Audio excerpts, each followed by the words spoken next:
Kajian Kitab.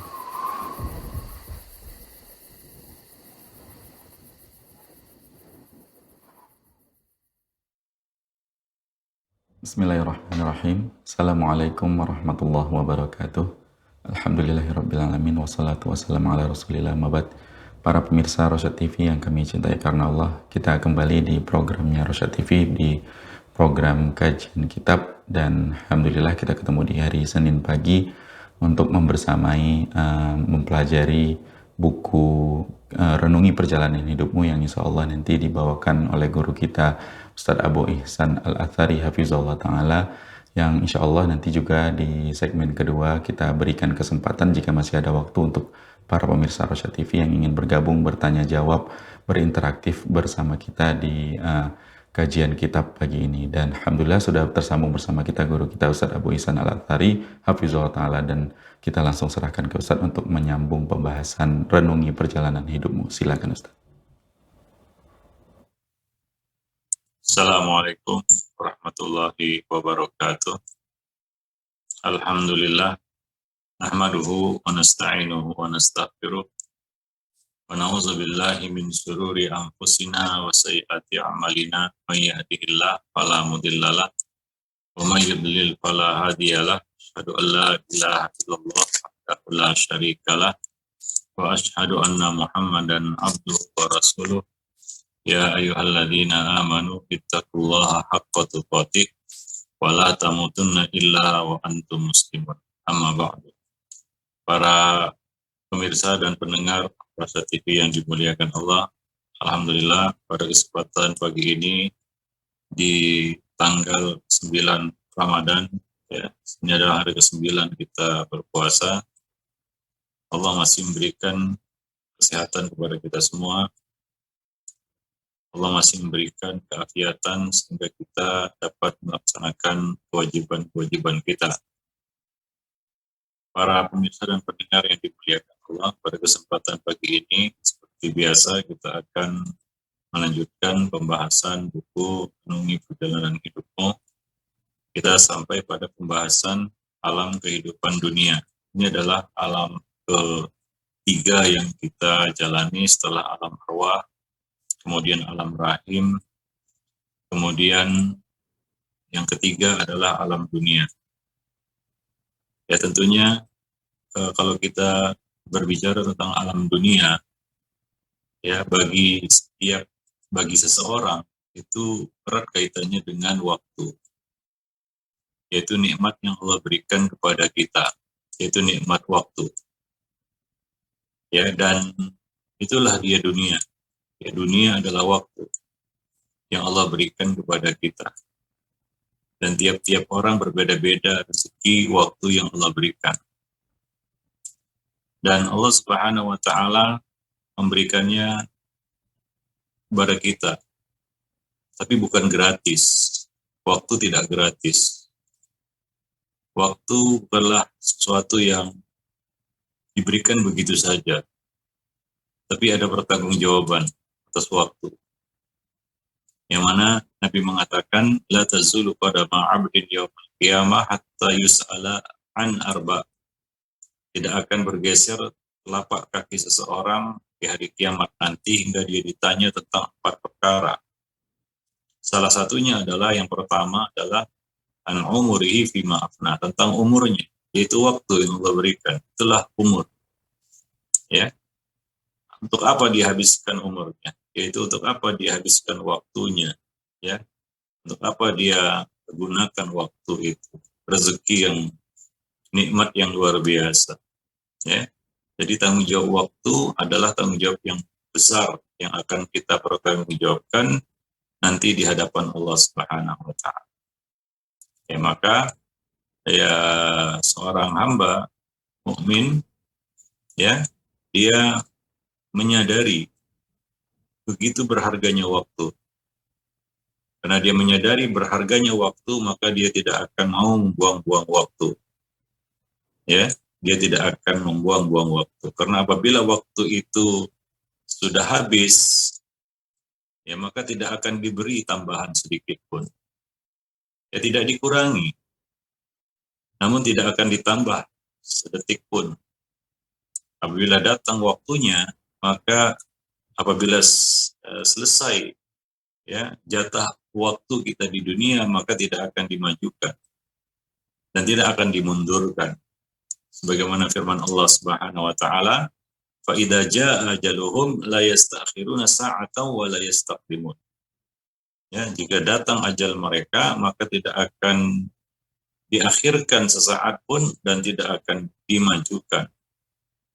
Ya, itulah ajal yang Allah tulis ya tentang waktu ini semenjak kita berada di dalam rahim kita. Di alam rahim sudah ditulis waktu itu. Ya, wa an umurihi, ya salah satunya adalah tentang umurnya, tentang ajalnya, wan ajali. Ya, ada 4 perkara yang ditulis. Ya, salah satunya adalah tentang ajal, ya, tentang ajal manusia. Itu ditulis dalam perut ibunya. Nah, maka dari itu, ya, gunakanlah waktu itu sebaik-baiknya. Itulah dunia. Dunia adalah waktu yang Allah berikan kepada kita. Orang yang menyia-nyiakan waktu, maka dia telah menyia-nyiakan dunia. Ya, maka Allah bersumpah demi waktu, demi masa, wal asri, innal insana lafi khusrin. Sesungguhnya manusia itu dalam kerugian. Itu dengan waktu yang Allah berikan kepadanya. Ya, dia merugi karena dia suka membuang-buangnya.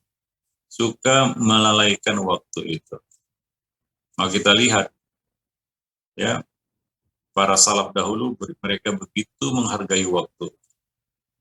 Ya, mereka begitu menghargai waktu. Waktu itu lebih berharga bagi mereka daripada harta benda. Ya, nah demikian. Ya, disebutkan dalam kisah biografinya Syekh Al-Albani, ya apabila beliau menerima tamu, kebetulan beliau sedang baca buku, maka disebutkan dalam biografi beliau satu mata ke tamu, satu lagi mata ke buku, yaitu tidak melewatkan ya waktu tanpa faidah. Ya tetap berusaha untuk memanfaatkan waktu semaksimal mungkin. Nah, tapi kalau kita lihat diri kita ya, justru kita suka buang-buang waktu, seolah-olah waktu itu murah. Padahal waktu itu sangat mahal, lebih mahal daripada uang. Ya, nah demikian. Anggap saja kalau kita buang-buang waktu, sama artinya kita telah membuang-buang dunia yang ada di tangan kita. Ya. Nah, dan selain rezeki waktu, Allah Subhanahu wa taala juga menjamin rezeki manusia yang lainnya, ya, segala kebutuhan untuk mereka hidup di dunia. Makan makanan, tanam tanaman, udara, air, ya, dan segala keperluan manusia Allah cukupi. Ya, Allah mengatakan wa min dabbatin fil ardi illa 'alallahi rizquha. Tidak ada satupun binatang yang ataupun makhluk yang berada di muka bumi ini melainkan Allah lah yang memberi rezekinya. Rezeki dari Allah Subhanahu wa taala. Kalaulah seorang itu ingin lari dari rezekinya sebagaimana dia lari dari kematian, niscaya rezekinya itu akan mengejarnya sebagaimana kematian juga akan mengejar. Ya. Nabi mengatakan, "Lau anna rajulan haraba min rizqihi kaharabihi minal maut, kaharabihi minal maut, la adrakahu rizquhu kama yudrikuhul maut."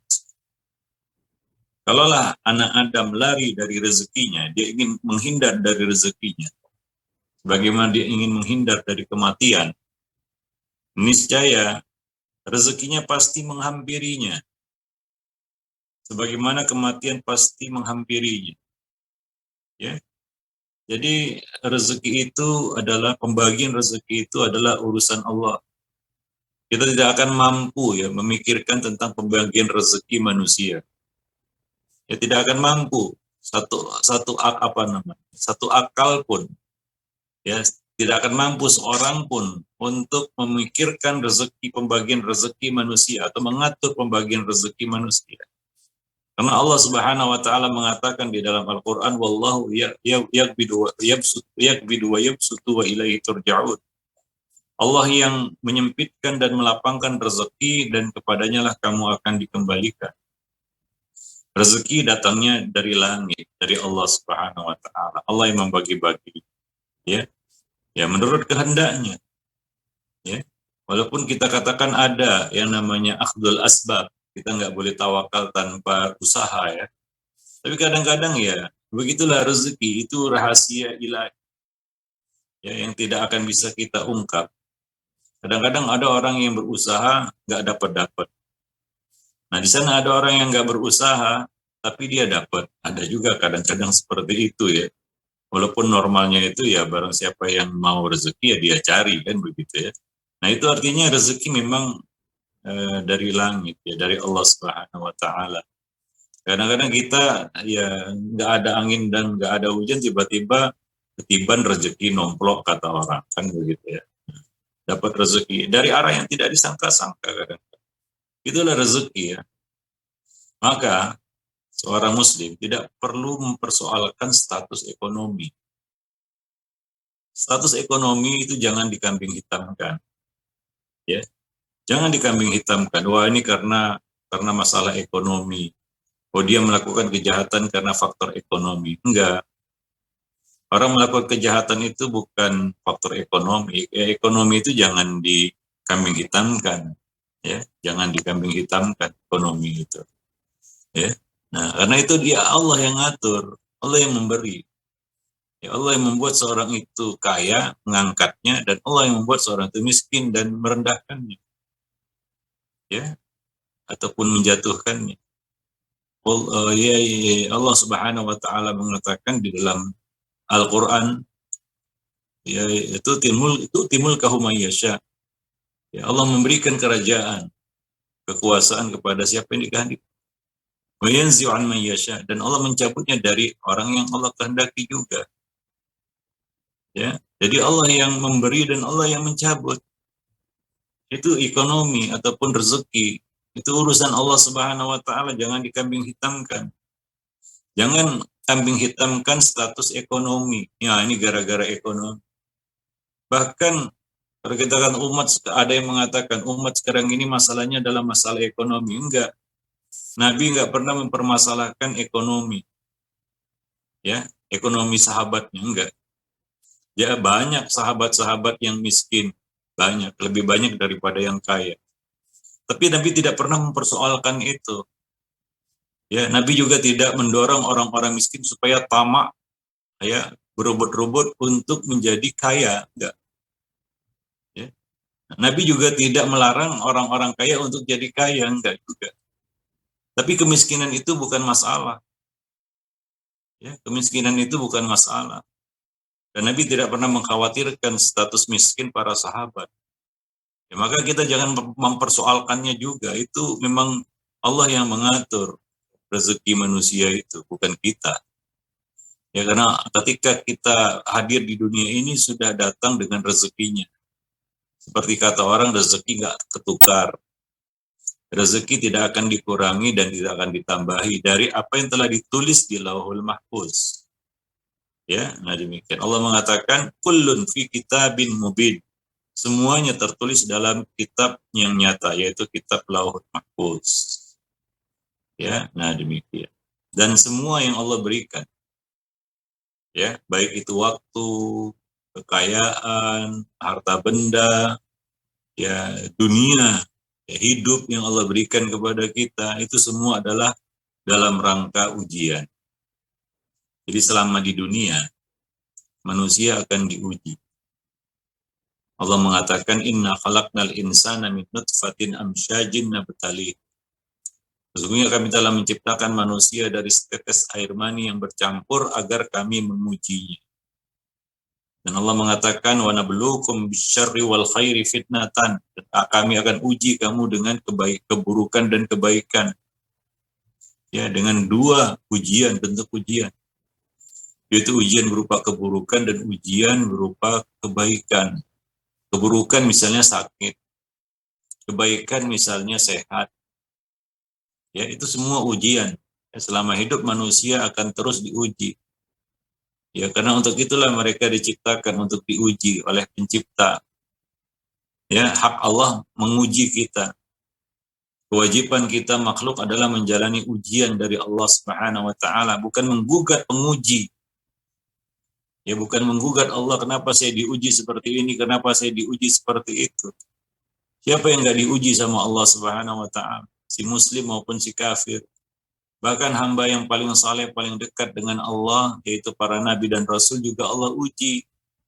Nah, kalaulah para nabi dan rasul Allah uji dan para nabi dan rasul tidak mengeluh, mereka tidak komplain kepada Allah, ya Allah kami sudah berat memikul amanah yang Engkau bebankan kepada kami. Lalu mengapa kami harus diuji juga? Bukankah secara logika ya, seharusnya ya sepantasnya Nabi ya menurut logika ini ya, ya sepatutnya para Nabi dan Rasul itu jangan diuji lagi. Kenapa? Mereka sudah mengemban risalah, amanah yang berat. Tapi ternyata tidak demikian. Bahkan ujian dan cobaan yang Allah berikan kepada para Nabi dan Rasul itu lebih besar. Seperti yang dikatakan Nabi SAW, ada asyadun nasi balaan al-anbiya. Yang paling berat cobaannya, ujiannya itu adalah para Nabi dan Rasul. Tsummal amsal fal amsal, kemudian orang yang di bawah mereka dan seterusnya.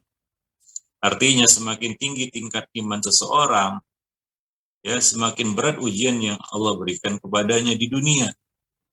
Maka dunia ini disebut juga sebagai darul bala. Ya, darul bala.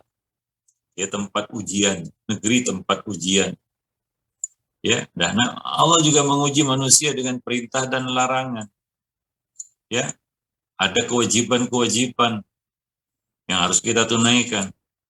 Ada larangan-larangan yang harus kita jauhi. Ya, nah demikian. Maka ya disitulah akan dilihat kadar iman seseorang. Alif lam mim ahasiban nas ayyutraku ayyaqulu amanna wa hum la yuftanun.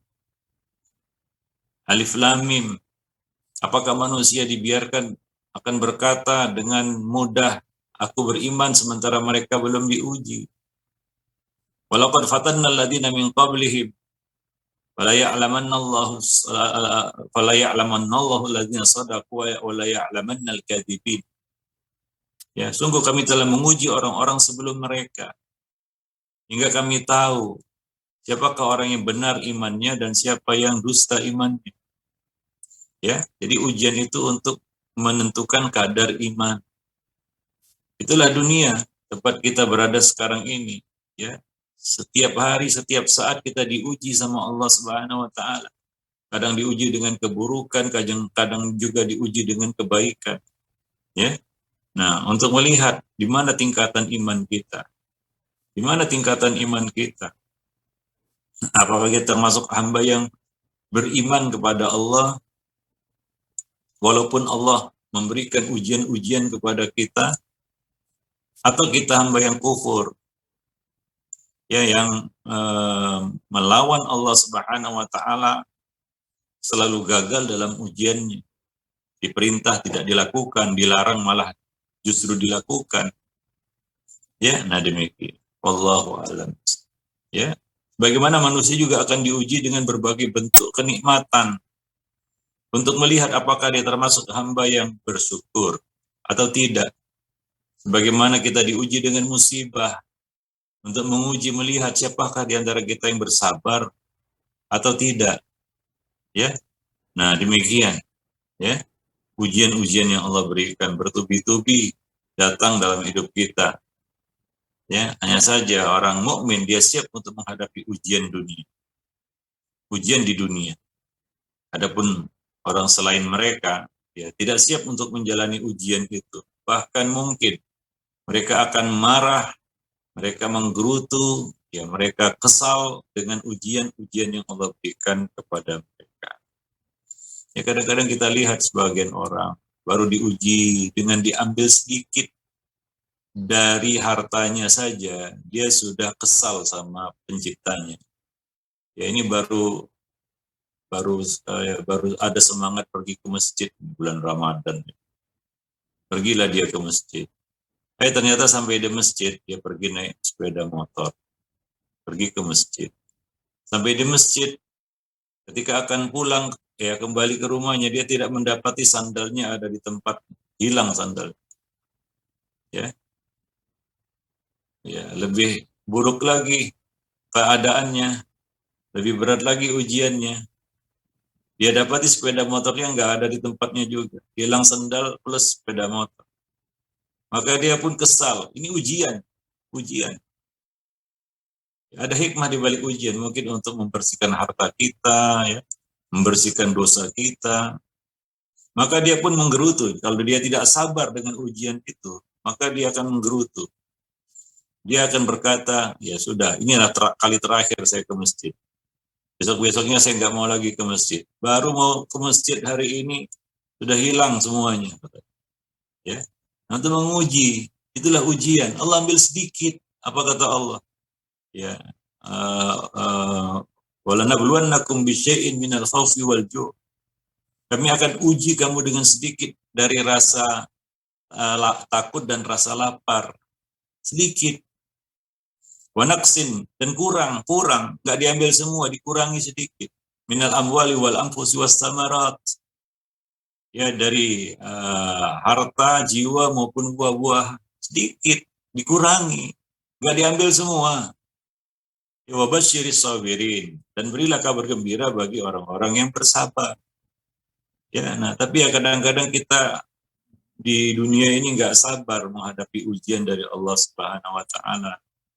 Ya, kita harus yakin bahwa Allah tidaklah menguji seseorang melainkan menurut batas kemampuannya. Allah mengatakan la yukallifullahu nafsan illa wus'aha. Manusia tidak akan diuji melainkan apa? Menurut kadar kemampuannya. Allah tidak membebani kita kecuali menurut kadar kemampuan kita.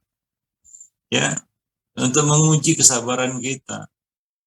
Karena Nabi SAW mengabarkan kepada kita bahwa Allah berjanji akan menurunkan pertolongannya apabila hamba itu bersabar. Ya, Nabi berkata, wa'alam anna nasr ma'as sabar. Ketahuilah bahwa pertolongan Allah itu bersama kesabaran. Ya, bersama kesabaran. Bahwa pertolongan Allah itu ada di balik pintu kesabaran.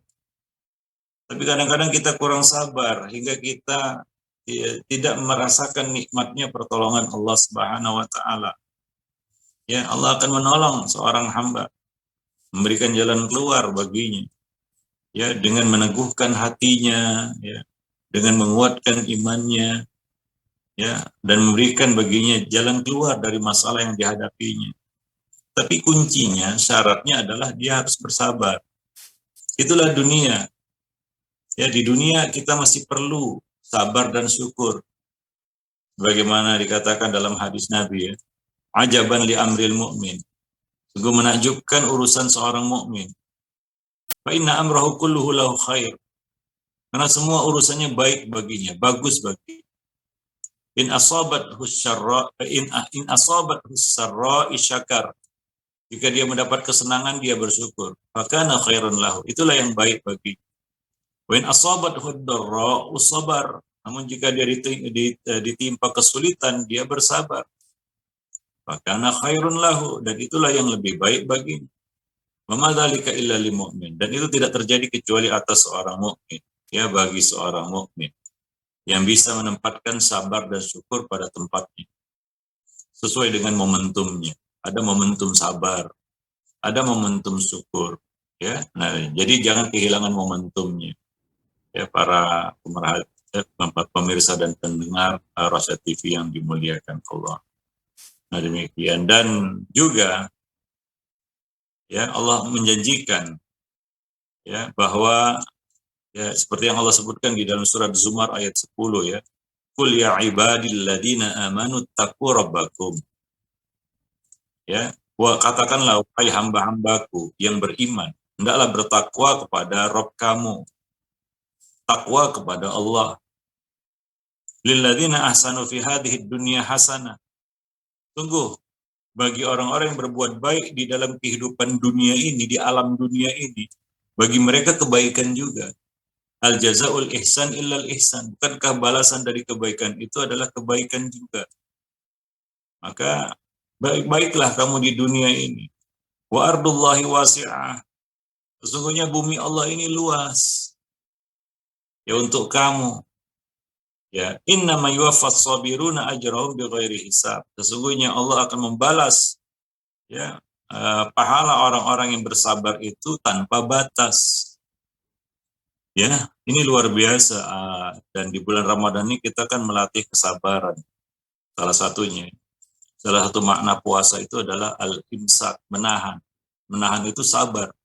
Sabar itu misalnya kita menahan diri, menahan amarah, menahan emosi. Itu sabar, ya. Nah, demikian.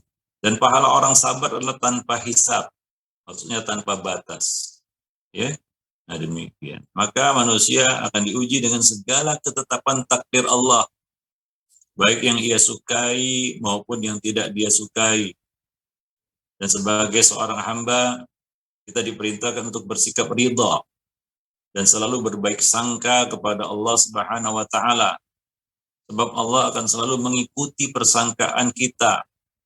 Dalam sebuah hadis qudsi Allah berkata, "Ana 'inda dhanni 'abdi bi." Sesungguhnya aku senantiasa mengikuti persangkaan hambaku terhadap diriku. In dhanna syarran fasyarrun, in dhanna khairan fa khairun. Jika dia berburuk sangka kepadaku, maka keburukanlah yang akan menimpanya. Dan jika dia berbaik sangka kepadaku, maka kebaikanlah yang akan didapatkannya. Ya, maka ketika kita dapat ujian dari Allah, berbaik sangkalah kepada Allah.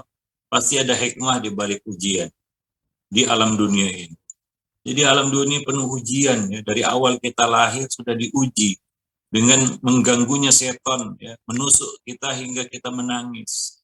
Sampai nanti ujian yang terberat adalah ujian menghadapi sakarat. Ketika nyawa ataupun ruh akan dicabut lagi dari tubuh kita. Ya. Dan disitulah ya, ujian terberat seorang hamba. Ya, apakah dia termasuk ya ahli la ilaha illallah atau tidak? Apakah dia mati di atas kalimat itu atau tidak? Maka Allah berpesan kepada kita dengan pesan yang sangat tegas. Ya ayyuhalladzina amanu taqullah. Wahai orang yang beriman, bertakwalah kamu kepada Allah haqqa tuqatih, dengan sebenar-benar dan sebaik-baiknya takwa. Wala tamutunna illa wa antum muslim. Dan janganlah kamu mati kecuali dalam keadaan muslim. Allah wanti-wanti itu, Allah pesan, jangan kamu mati kecuali kamu dalam keadaan muslim. Jangan meninggalkan alam dunia ini. Ya, alam dunia yang kita lewati, ya macam-macam orang melewati alam dunia ini. Ya. Ada yang 30 tahun, 40 tahun, 50 tahun, 60 tahun. Ada yang diberi jatah lebih sampai 70 tahun. Ya, berapapun itu, ya Allah Subhanahu wa taala berikan kepada kita waktu, ya maka ya itu semua adalah sebagai ujian bagi kita. Ya, ujian bagi kita. Nah, demikian. Enggak lepas dari ujian Allah Subhanahu wa taala. Sampai ya kondisi waktu terakhir kita ada di dunia. Ya, nah demikian. Wallahu a'lam bishawab. Maka melalui ujian itu pula, ya ujian di dunia, Allah Subhanahu wa taala ingin memberikan surga kepada hamba tersebut. Maka jangan buruk sangka ketika dapat ujian. Ya, boleh jadi Allah ingin memberikan surga kepada kita dengan ujian yang Allah berikan. Ya, karena kalau kita mengandalkan amal soleh kita, belum tentu bisa kita beli surga itu dengan amal soleh kita. Karena surga itu terlalu mahal harganya untuk bisa dibeli dengan amal soleh kita. Ya, ala inna sil'atallahi ghaliyah, ala inna sil'atallahi jannah. Ketahuilah bahwa perniagaan Allah itu mahal, dan perniagaan Allah yang mahal itu adalah surga. Surga itu mahal. Nggak akan kebeli dengan apa yang kita miliki, harta yang kita miliki, bahkan segala yang kita miliki. Nggak akan kebeli surga itu, saking mahal. Nah, melalui ujian, Allah ingin memberi surga itu kepada kita. Apa kata Allah di dalam Al-Quran? Am hasibtum an tadkhulul jannah. Apakah kamu mengira kamu akan bisa mudah masuk surga begitu saja? Ya, walamma ya'tikum mathalul ladzina khalau min qablikum. Sementara kamu belum lagi melewati ujian-ujian yang telah dilewati oleh umat-umat sebelum kamu. Yang telah Allah berikan kepada umat-umat sebelum kamu. Yang mana mereka berhak untuk mendapatkan surga karena mereka lulus dalam ujian-ujian yang Allah berikan itu. Orang-orang sebelum kamu. Massatuhumul ba'sa wa dharra wa zulzilu. Mereka telah ditimpa malapetaka dan kesulitan, kesusahan, kepedihan, yang susah-susah, yang pedih-pedih, ya, yang sulit-sulit, dan digoncangkan dengan goncangan yang keras, yang bertubi-tubi, ya. Hatta yaqul rasul walladzina amanu ma'ahu, hingga para rasul, sehingga rasul dan orang-orang yang bersamanya, yaitu sahabat-sahabatnya Rasul, sahabat-sahabatnya Nabi, berkata, ya, mata nasrullah, kapan turunnya pertolongan Allah. Itu menunjukkan beratnya ujian yang telah yang mereka terima, yang Allah berikan kepada mereka, orang-orang pilihan. Sampai mereka berkata, kapan turunnya pertolongan Allah? Maka Allah menghibur mereka dengan mengatakan, ala inna nasrallahi qarib. Ketahuilah bahwa pertolongan Allah itu dekat. Ya, boleh jadi melalui ujian itu Allah ingin beri surga kepada kita. Ya, mungkin ujian itu berujung dengan hilangnya kehidupan kita. Boleh jadi, ya, atau hilangnya harta kita, ya, atau hilangnya apa yang kita cintai.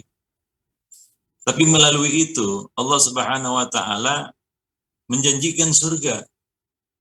Ya, memberikan surga sebagaimana hadis-hadis yang Nabi sebutkan, barang siapa yang diuji dengan diambil, ya, anaknya, dia bersabar, maka baginya surga. Ya, barang siapa diuji dengan matanya, diambil nikmat mata, ya, dan dia bersabar, maka baginya surga. Seperti ada seorang wanita yang kena penyakit ayan, ya, maka Nabi berkata kepadanya, jika kamu mau aku doakan kamu sembuh. Tapi wanita itu, dan jika kamu mau bersabar, maka bagimu surga, kata Nabi. Ini ujian, ya, dia tertimpa sakit itu. Maka dia berkata, aku pilih bersabar. Artinya apa? Dia pilih diuji karena dia tahu balasannya surga. Ya. Apa kata Nabi? Falakil jannah, bagimu surga jika kamu sabar. Ya, jika kamu mau aku doakan sembuh. Ya. Tapi jika kamu mau surga, ya, maka bersabarlah atas musibah dan sakit itu. Maka wanita itu memilih bersabar ternyata. Tapi dia berkata kepada Nabi, ya Rasulullah, doakan saja kalau aku sedang kumat penyakitku, tidak tersingkap auratku, hanya itu aja. Tapi dia nggak minta Nabi mendoakannya untuk sembuh. Itulah ujian. Kadang-kadang melalui ujian itu Allah ingin beri surga kepada kita. Ya, nah demikian. Tapi ya syaratnya, ya syarat mutlaknya adalah kita sabar. Jangan mengeluh, jangan menggerutu. Ya, nah demikian. Wallahu a'lam bishawab, para jemaah yang dimuliakan Allah. Ya, pertemuan kita pada kesempatan pagi ini mudah-mudahan bermanfaat bagi kita. Ya, dan ingat, ya, salah satu anugerah nikmat rezeki yang Allah berikan kepada kita di dunia ini adalah nikmat anugerah karunia rezeki yang bernama waktu. Maka jangan suka membuang-buang waktu. Jangan suka membuang-buang peluang yang Allah berikan. Apa kata Abdullah bin Umar? Ya, apabila kamu mendapati waktu pagi, maka jangan tunggu waktu petang. Jika kamu mendapati waktu petang, ya, wa in amsaita fala tantadhir sabah. Jangan kamu tunggu sampai, ya, pagi. Artinya, ya, segeralah manfaatkan peluang waktu yang ada. Ya, khuz min ya, min sihatika qabla saqam wa min hayatika qabla mautik. Ya, manfaatkanlah masa sehatmu sebelum datang masa sakit, masa kayamu sebelum datang masa miskin, ya, masa hidupmu sebelum datang kematian. Nabi mengatakan iqtanim khamsan qabla khamsin. Manfaatkan yang 5 sebelum datang yang 5. Salah satunya apa? Khudz min hayatika qabla mautik. Matimu, ya, hidupmu sebelum datang mati. Ya, wallahu a'lam. Ya. Nah, demikian para pemirsa dan pendengar Ar-Rasyad TV yang dimuliakan Allah. Mudah-mudahan bermanfaat. Aqulu qauli hadza astaghfirullah li wa lakum wa lisairil muslimin innahu huwal ghafur. Baik, Ustaz, jazakumullah khairan Ustaz atas penjelasannya, dan para pemirsa Rosyad TV, kami berikan kesempatan untuk Anda dimanapun Anda berada yang ingin bergabung di kajian kitab pagi ini, bisa melalui line interaktif kita di nomor 0822 8888 6630, atau bisa melalui pesan WhatsApp dan SMS. Juga bisa komentar di kolom komentar platform media sosial kita yang melakukan live streaming. Silakan jika sudah ada yang tersambung atau sudah ada pesan WhatsApp yang masuk.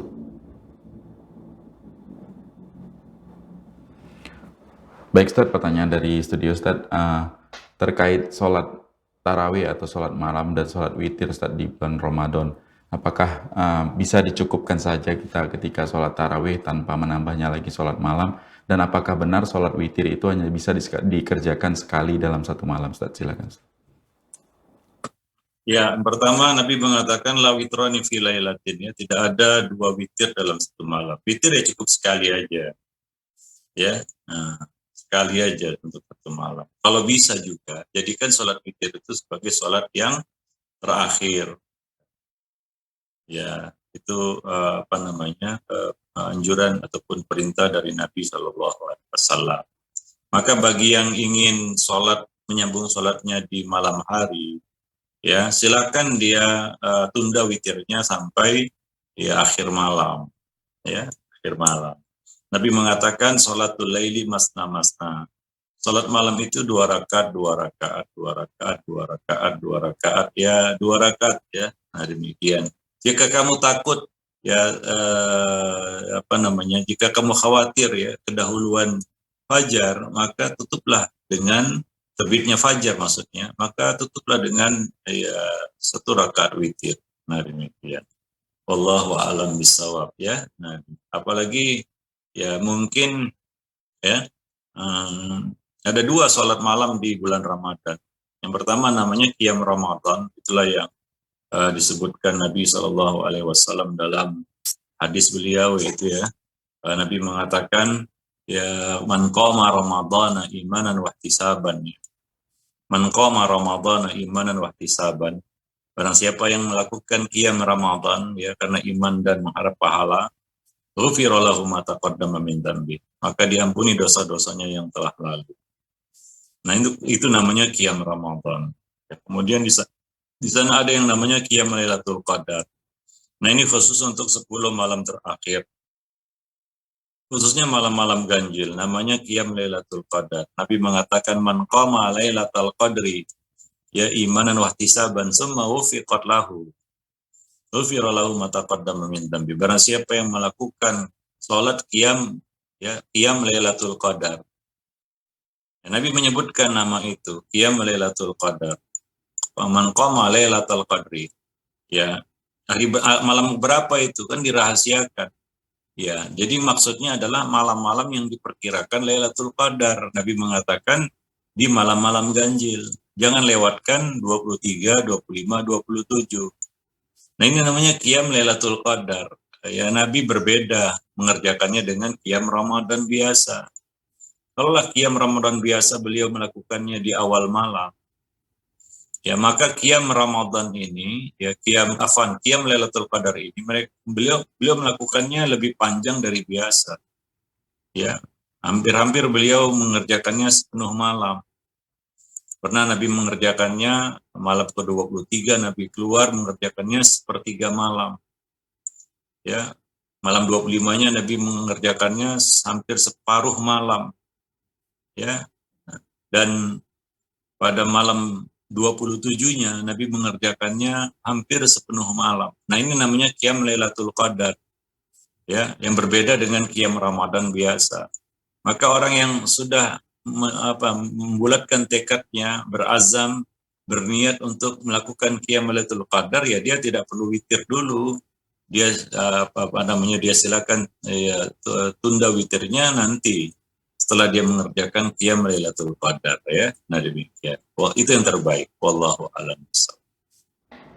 Baik Ustadz, jazakumullah khairan Ustadz atas jawabannya, dan kembali kita berikan kesempatan kepada para pemirsa Rosyad TV yang ingin bergabung bersama kita di kajian kitab pagi ini, bisa melalui line interaktif kita di nomor 082288886630, atau bisa melalui pesan WhatsApp dan SMS, juga bisa komentar di kolom komentar platform media sosial kita yang melakukan live streaming. Silakan jika sudah ada yang tersambung. Assalamualaikum. Ya, waalaikumsalam warahmatullahi wabarakatuh. Baik, dengan Ibu siapa di mana Ibu? Dengan Ibu Ros dari Bungo Jambi. Ibu Ros di Bungo Jambi. Silakan langsung pertanyaannya Ibu ke Ustadz. Iya. Assalamualaikum Ustadz. Waalaikumsalam. Ya. Saya mau bertanya Ustadz tentang sampaikan di kajian kitab tadi tentang kesabaran dalam menjalankan ujian. Bagaimana Ustadz kalau kita mendapatkan ujian, kita tahu tentang keutamaan sabar itu di tengah ujian, di tengah kita mendapatkan ujian gitu. Apa kita meraihkan jannahnya Allah karena ujian yang ditimpakan, atau bagaimana Ustadz? Lalu yang kedua tadi tentang qiyam Lailatul Qadar tadi Ustadz, itu untuk niatnya sholat sunnah mutlak atau sholat tarawih yang biasa ini, tapi diperbanyak rakaatnya seperti itu Ustaz. Yang ketiga Ustaz, untuk Lailatul Qadar itu kan di malam-malam ganjil di Sallallahu Alaihi Wasallam Ustaz. Ya. Itu bisa tidak misalnya di jam-jam tertentu kita tidur gitu. Apa masih berlaku Lailatul Qadar itu amalan yang kita mendapatkan keutamaan 1000 bulan itu Ustaz? Kita terjaga langsung kita lanjutkan ibadahnya seperti itu Ustaz. Ya, syukran Ustaz. Jazakumullahu khairan katsiran dari anak. Assalamualaikum. Waalaikumsalam warahmatullahi wabarakatuh. Silakan Ustaz. Salam. Yang pertama adalah, ya, tadi kita sebutkan bahwa hidup ini, dunia ini ujian. Dari awal kita hadir di dunia sampai menjelang kita meninggalkan dunia, ya, kita itu terus dalam ujian. Allah mengatakan dalam Al-Quran tadi, ya, wa nabluukum bisyarri wal khairi. Kami akan uji kamu dengan keburukan dan kebaikan. Dan itu kan takdir. Takdir itu kan hanya ada dua, takdir yang baik, takdir yang buruk, dan dua-duanya ujian.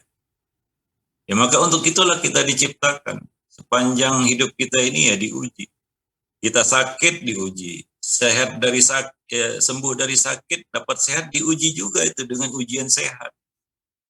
Itu mindset yang harus kita miliki, yaitu dunia ini ujian, maka dikatakan darul bala, dunia ini tempat ujian. Jadi harus terus merasa diuji. Karena hanya orang yang sadar dia diuji lah yang kemungkinan dapat lulus ujian. Ya, beda halnya dengan orang yang nggak sadar dia sedang diuji. Mungkin dia akan gagal, kemungkinan gagal. Kenapa? Karena dia tidak sedang merasa diuji. Contohnya orang yang sehat, kan kebanyakan orang yang sehat itu kan dia merasa saya ini nggak diuji. Maka banyak orang yang gagal ketika diuji dengan sehat. Kenapa? Ya, kenapa? Apa sebabnya? Banyak orang yang justru gagal ketika diuji dengan sehat. Karena dia tidak merasa diuji. Maka Nabi mengatakan, ni'matani maghbunun fihi makathirun minan nas. Ada dua nikmat yang banyak memperdaya manusia. Salah satunya adalah nikmat sehat. Waktu miskin kita merasa diuji. Tapi ketika Allah kasih kaya, kecukupan, bahkan lebih, kita tidak merasa diuji. Ketika kita susah atau dapat masalah, kita merasa diuji. Tapi ketika masalah itu pergi dan hilang, ya, kita tidak merasa diuji. Padahal dua-duanya ujian sebenarnya. Kita hanya berpindah dari satu bentuk ujian kepada bentuk ujian yang lain. Ya baru selesai ujian nanti kalau sudah masuk surga, Bu. Selesai ujian. Ya, kalau sudah masuk surga itu baru selesai ujian. Apa kata Imam Ahmad? Ya, sampai kapan kamu istirahat? Sampai kapan kamu merasa tenang? Maka Imam Ahmad mengatakan, kalau satu kakiku itu sudah menancap di surga, sudah menapak di surga, ya, baru aku istirahat. Artinya apa itu? Enggak ada ya celah lari kita dari ujian-ujian Allah sampai kita masuk surga atau masuk neraka. Ya. Nah, demikian. Terus diuji. Di dalam kubur kita aja diuji, Bu. Kita akan didatangi oleh malaikat dan akan ditanya, namanya malaikat Mungkar dan Nakir. Ditanya kita. Ya. Di akhirat, di alam akhirat nanti, di padang mahsyar, diuji lagi, ditanya tentang 4 perkara tadi, ya. Ditanya tentang semua yang nikmat, latus alunna yauma idzin anin na'im. Kamu akan ditanya, ya, tentang apa-apa nikmat-nikmat yang telah kami berikan kepadamu.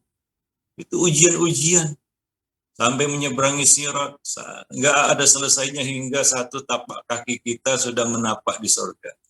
Satu kaki kita menapak di surga, jelas masuk surga barulah selesai. Ya, nggak ada lagi masalah, nggak ada lagi ujian. Ya, nah demikian. Jadi itulah hidup, nggak akan sepi dari masalah. Ya, nggak akan sepi dari ujian. Itu yang pertama. Jadi siagalah, itu yang penting. Ya, kita siaga apapun yang Allah berikan kepada kita, Allah takdirkan kepada kita, kita harus siap karena semua itu adalah ujian. Ya, nah demikian. Dikasih senang, ya kita siap. Dikasih susah juga kita siap. Nah demikian. Siap menjalani ujian dari Allah SWT. Yang kedua, niatnya ya niat sholat malam, karena sholat baik itu qiyam Ramadan, baik itu tarawih, baik itu qiyam Lailatul Qadar, itu masuk kategori sholat malam, ya. Jadi niat sholat malam. Yang ketiga, ya tadi disebutkan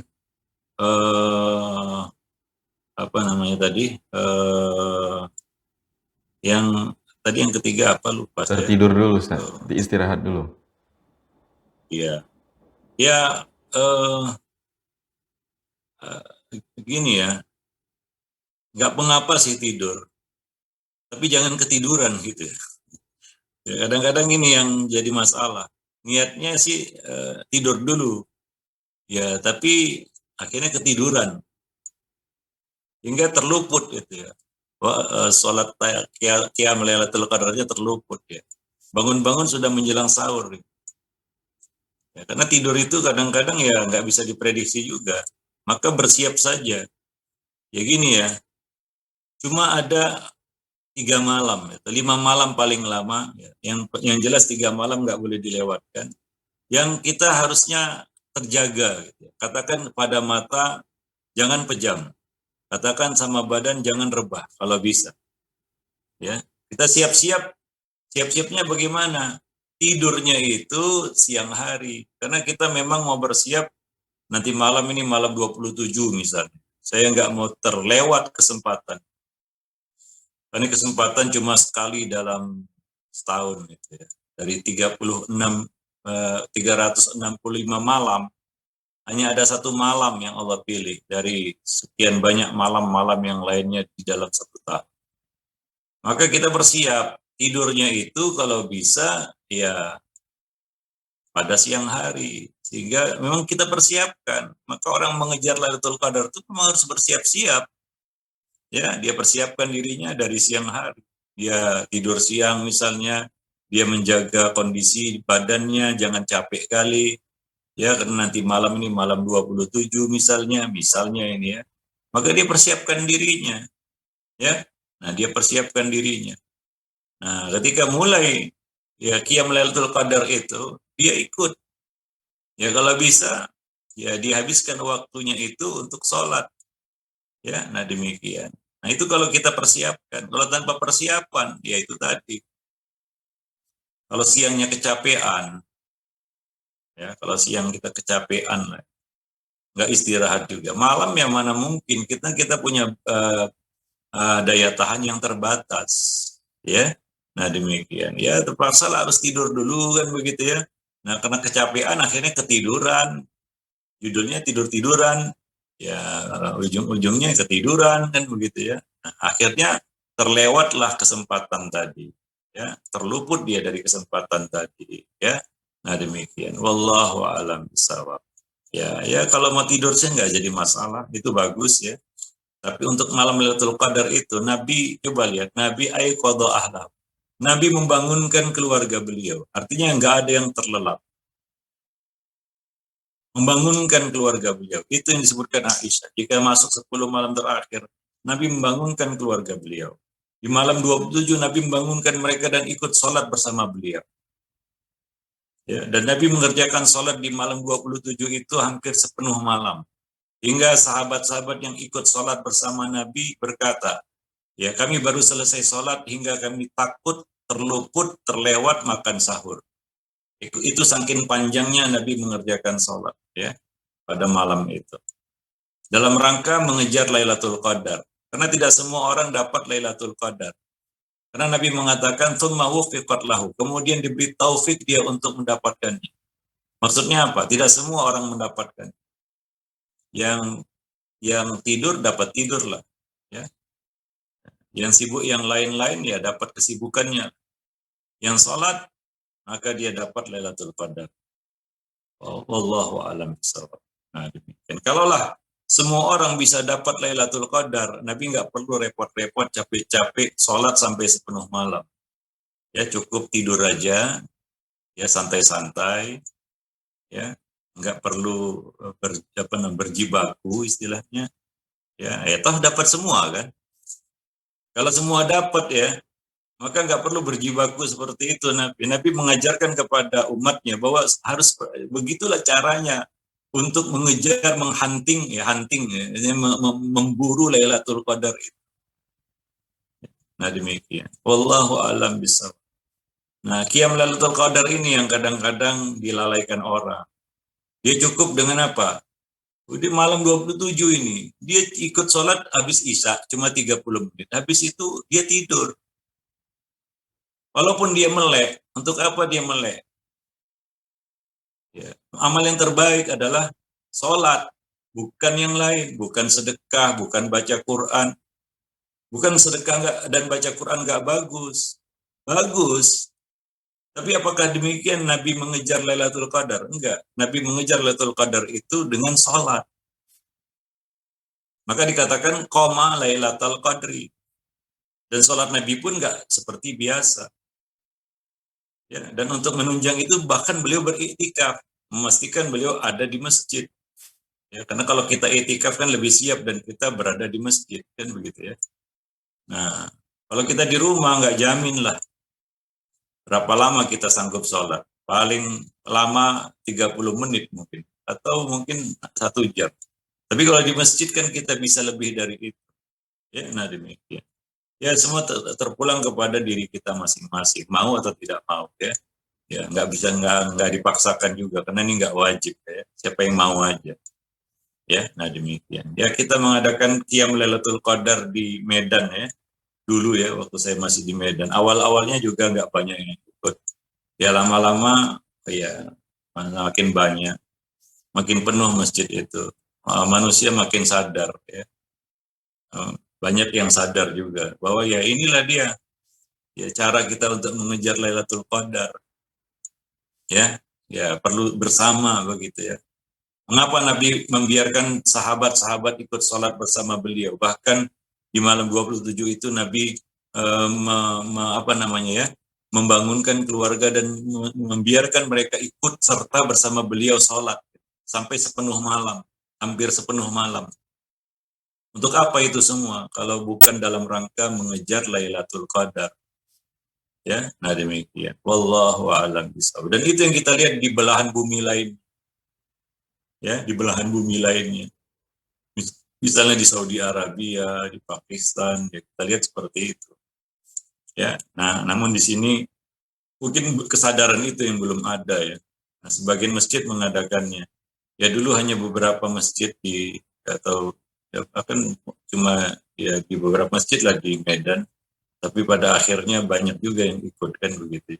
Nah, banyak juga yang sadar dan sama-sama mau mengejar Lailatul Qadar. So, ya, wallahu a'lam bishawab. Baik, itu saja mungkin pertemuan kita pada kesempatan pagi ini. Mudah-mudahan bermanfaat. Aku qauli hadza astagfirullah wa lakum muslimin. Innahu huwal ghafurur rahim. Baik Ustaz, jazakumullah khairan Ustaz atas penjelasan, bimbingan dan arahannya. Dan para pemirsa Rosyad TV, dengan demikian berakhir sudah kajian kitab kita pagi ini di pembahasan renungi perjalanan hidupmu. Insya Allah kita mudah-mudahan bisa ketemu lagi di pertemuan selanjutnya. Masih akan melanjutkan bersama Ustadz kita di buku Renungi Perjalanan Hidupmu. Dan mudah-mudahan apa yang kita sajikan bermanfaat tentunya untuk kami pribadi, juga untuk Anda dimanapun Anda berada. Kami mohon maaf atas segala kekurangan. Mewakili kru yang bertugas kami pamit. Kita tutup dengan doa kafaratul majelis. Subhanakallahumma wa bihamdika asyhadu an la ilaha illa anta astaghfiruka wa atubu ilaik. Assalamualaikum warahmatullahi wabarakatuh.